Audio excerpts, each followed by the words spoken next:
Iwi more sai kora, Jishu narun mi haira, Ngapung ka sa more ai, Dayam shok haira,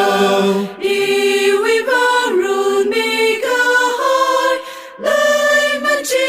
imarun rang, Iwi lai man huk da chi, Shunarun haira,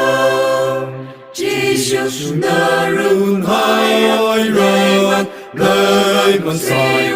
Rusu kalvai we krusung ai jai ye ma ti we me jai Joshua sai mi haira no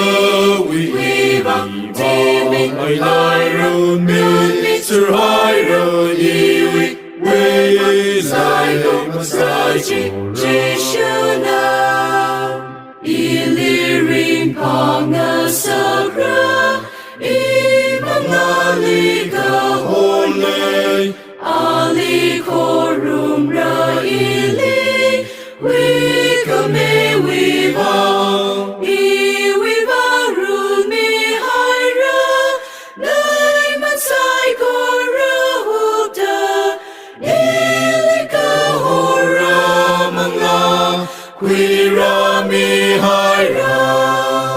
Jishu narun haira, Lai man sai Rusu kalvai we krusung ai jai ye ma ti me jai Joshua sai mi haira no we bang ti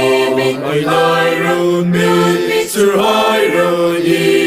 we zai ma sai Jishu na Jishu we ti kami iwi bang maning ma awi more takam na we more bang ti na more ra piao kwilu ka chi horam tara ringa pa we kamichi na we vang sara Jishu narun haira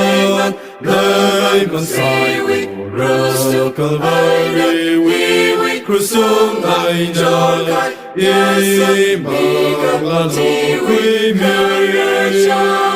jai Joshua sai mi haira no we bang ti ai lai run mi Sir haira ye we zai ma sai Jishu na